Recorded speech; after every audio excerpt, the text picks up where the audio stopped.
ごきげんよう、上川薫です。今回取り上げる話題は、ロシアが苦しんでいることが非常によくわかる出来事が起こりました。今回は、ロシアの首都モスクワで行われた対ドイツ戦勝記念日の軍事パレード、規模が大幅に縮小したことについて取り上げていこうと思います。前回の動画で、ロシア国内で行われる軍事パレード、首都以外については次々と中止が決まったということをお話ししました。そして、ウクライナへの侵略に伴って、ウクライナ軍に撃破された戦闘車両は非常に多大で、もはやロシア国内には十分な数の戦車や戦車兵といったものがないのではないか。そういったことから、今回行われる軍事パレードの規模も大幅に縮小されるだろうという予想を皆さんにお話ししました。こうした予想はまだまだ見込みが甘かったと言わざるを得ません。というのも、今回行われた軍事パレードで登場した戦車はわずか1両しかなかったのです。それでは関連ニュースから見ていきましょう。祖国防衛戦と正当化、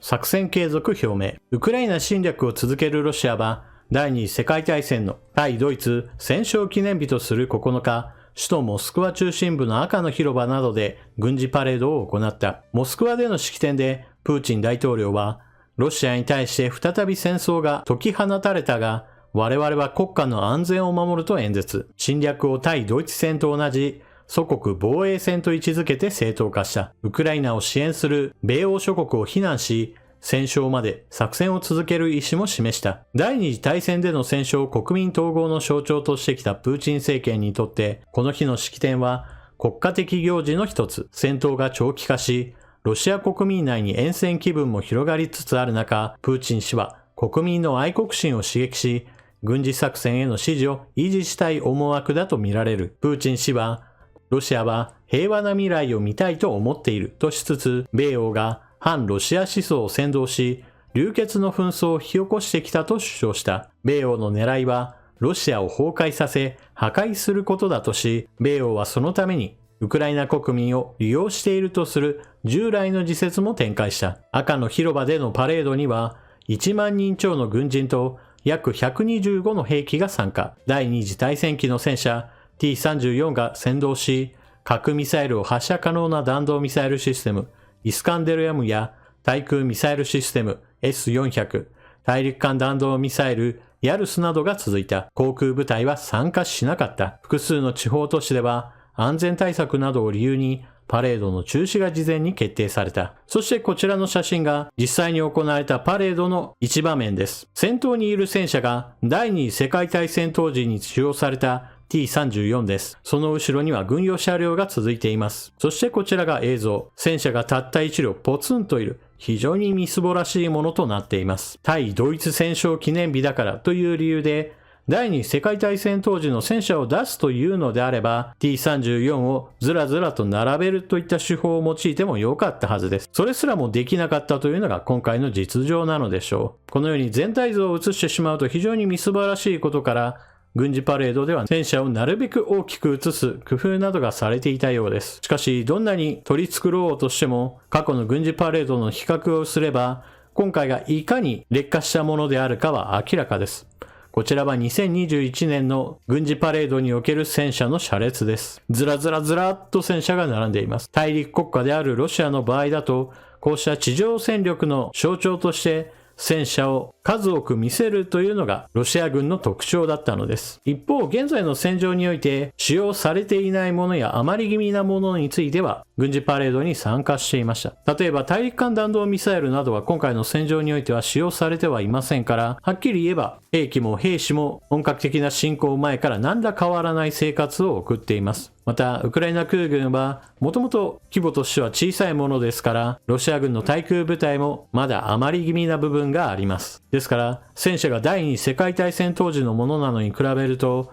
はるかに現代の兵器が揃っています。しかし、本来であればまだ8割程度は生き残っているはずのロシア空軍、健在なはずなのですが、今回の軍事パレードには参加していないというのです。この理由として考えられるのが、もしも今回の軍事パレードに空軍が参加した場合においては、多くの人々が見る前で戦闘機が墜落してしまうかもしれない。そんな危険性が心配されたのかもしれません。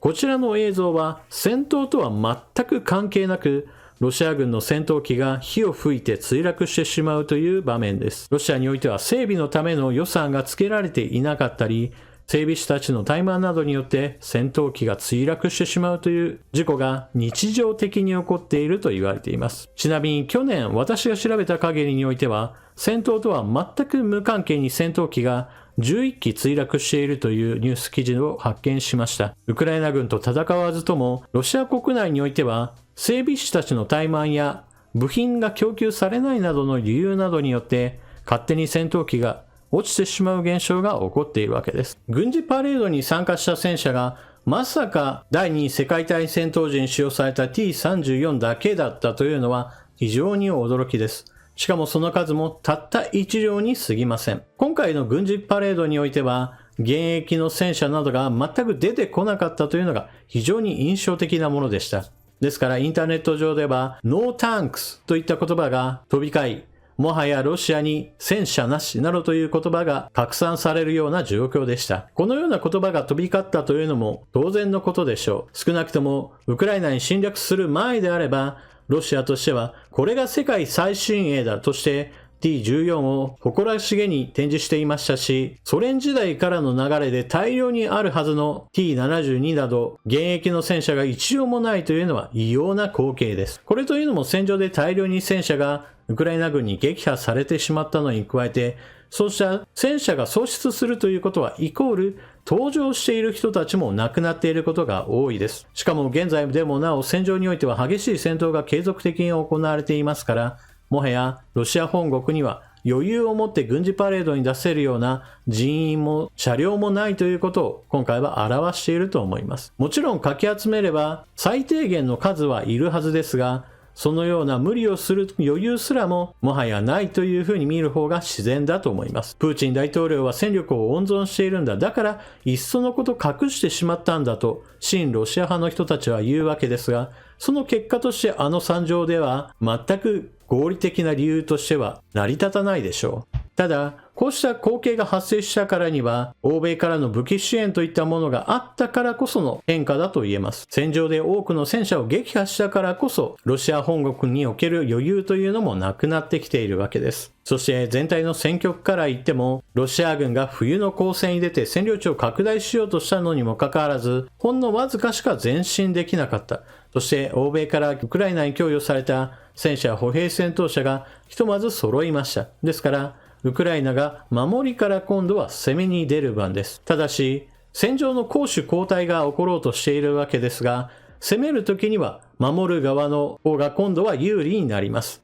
より多くの火力を一点集中して前線を打ち破る必要があります。ロシア軍の犯した誤った戦術というのは、東部戦線において全面的な攻勢に出て、結局のところは戦力が分散し、それに伴って防御側のウクライナ軍が持ちこたえることができたということがあります。ですから、その誤った戦い方といったものをきっちりとウクライナ側が学習した上で、破るべきポイントをしっかりと決めて戦力を集中し、ロシア軍に奪われた土地を一気に取り戻せるかどうかというのが今年の戦いの非常に重要なポイントとなるでしょう。そうやってロシアの侵略に対しては、武力でしっかりとこれを打ち払うしか方法はありません。今回の軍事パレードでも、プーチン大統領は自分は一切悪くない。今回のような戦いが起こったのは、あくまでも欧米が焚きつけたからだといったような責任転嫁を行っています。このようなことを言い続けている限り、プーチン大統領は戦争そのものをやめる気はないでしょう。そしてその考えを変えるためには結局のところ、話し合いではなく、戦場における状況を一変させ、もうこれ以上戦えないなと思わせることがプーチン大統領には必要なのです。日本にはどうしても話し合い万能論というものがあって、酒を酌み交わして一晩語り明かせば戦争なんてなくなってしまうなどというバカなことを真面目に言う大人たちもいます。戦場で軍事力が行使されている以上、その軍事力を受け止め弾き飛ばすためには十分な戦力を持って打ち払うしかありません。この現実から決して目をそらしてはいけないのです。というわけで今回の動画はここまで。ロシアで対ドイツ戦勝記念日の軍事パレードが行われました。規模は縮小されました。例年であれば大陸国家のロシア軍は戦車をずらずらっと並べてロシア軍がいかにも強そうな姿を見せるのですが、今回登場した戦車はわずか1両。しかもそれは第二次世界大戦当時の今は博物館に展示されるような代物でした。ロシア軍の余裕のなさといったものを非常に感じさせる光景です。皆さんはこの光景から何を感じられたでしょうか？ぜひともコメントしていってください。それでは動画を最後までご視聴いただきありがとうございました。チャンネル登録していない方はぜひともチャンネル登録していってください。それでは次の動画でまたお目にかかりましょう。またね。